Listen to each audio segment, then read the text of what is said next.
Hello, this is your boy Miguel from the Mobile Mechanic 757. You know how we get down? I get straight to the point.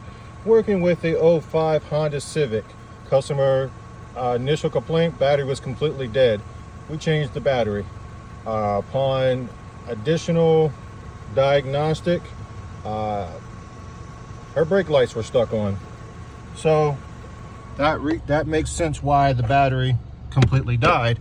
So I'm going to do my best to show you what the common issue this could be. And right there is the brake switch. I'm pointing to it now. Let me change my lights so we can get a better lighting. All right there is the brake switch. I'm trying to get this the best I can up under here. It's kind of awkward. This is the brake switch, which is this white thing, this black thing right there. The common thing that happens is the plunger where the brake switch actually goes in, which I'm trying to do this with one hand, it's very hard.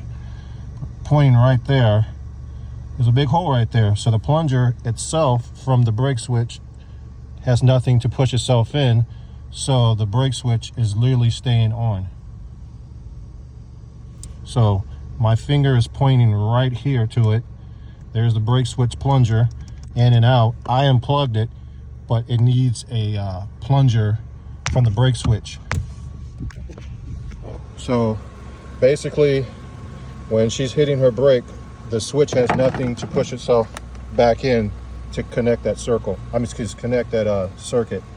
So this is very common. Don't ever say it's just your brake switch. It's going to be a plunger sometimes. If you like this video, please like, subscribe, and share. Thank you. Okay.